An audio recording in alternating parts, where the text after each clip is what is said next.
Day evening போல் எடுத்த vlog தான் அது. யூஸ்வலாக ஈவினிங்னாலே ஒரு 40 மினிட்ஸ் கிட்டே இந்த பாப்பாவோட டாய்ஸ்லாம் அரேஞ்ச் பண்ணுற வேலை தான் எனக்கு டெய்லி. எப்போவுமே அரேஞ்ச் பண்ணி வைப்பேன். அதை வந்து ஒரு அடுத்த 10 செகண்டில் எடுத்து விளையாட ஆரம்பிச்சிருவான். உங்கள் கிட்ஸும் இப்படி தானே கண்டிப்பாக கமெண்ட்ஸில் சொல்லுங்கள். ரீசெண்டாக வாங்கியிருக்க இந்த ஸ்டோரேஜ் சோஃபா ரொம்ப யூஸ்ஃபுல்லாக இருக்குது. பாப்பாவோட எல்லா டாய்ஸையும் நீட்டாக அரேஞ்ச் பண்ணி வைக்கவும் கரெக்டாக இருக்குது. அவள் தேவையானது எடுத்துக்கிறதுக்கும் வசதியாக இருக்குது. பாஸ்ட் ஃபியூ டேஸாகவே ப்ரௌனி சாப்பிட்ற ஒரு டெம்ப்டேஷன் இருந்துச்சு. பட் இங்கே கொஞ்சம் காஸ்ட்லியாக இருக்கனால நான் அதை அவாய்ட் பண்ணிட்டேன். நேற்று என்னென்னு தெரில, நான் அதை ஆர்டர் பண்ணி சாப்பிட்லான்ற முடிவோடையே ஆர்டர் பண்ணிட்டேன். இந்த 4 ப்ரௌனி வந்து 50 dirhams கிட்ட வரும். நம்ம ஊர் காசுக்கு ஒரு 1150 ரூபா கிட்ட ஆகும். கொஞ்சம் காஸ்ட்லி தாங்க. சம்டைம்ஸ் நம்மளோட சின்ன சின்ன ஆசையை கூட நம்ம காம்ப்ரமைஸ் பண்ணி போகிறது தான் என்ஆர்ஐ லைஃபுன்ற மாதிரி அடிக்கடி தோணும்.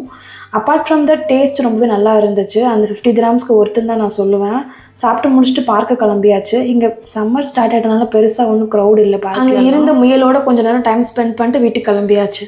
சரிங்க, நம்ம நாளைக்கு ஒரு ஷார்ட்ஸில் பார்க்கலாமா? இந்த மாதிரி நிறைய வீடியோஸ் பார்க்குறதுக்காக நம்ம சேனலை மறக்காமல் சப்ஸ்கிரைப் பண்ணிக்கோங்க ஃப்ரெண்ட்ஸ். பாய்.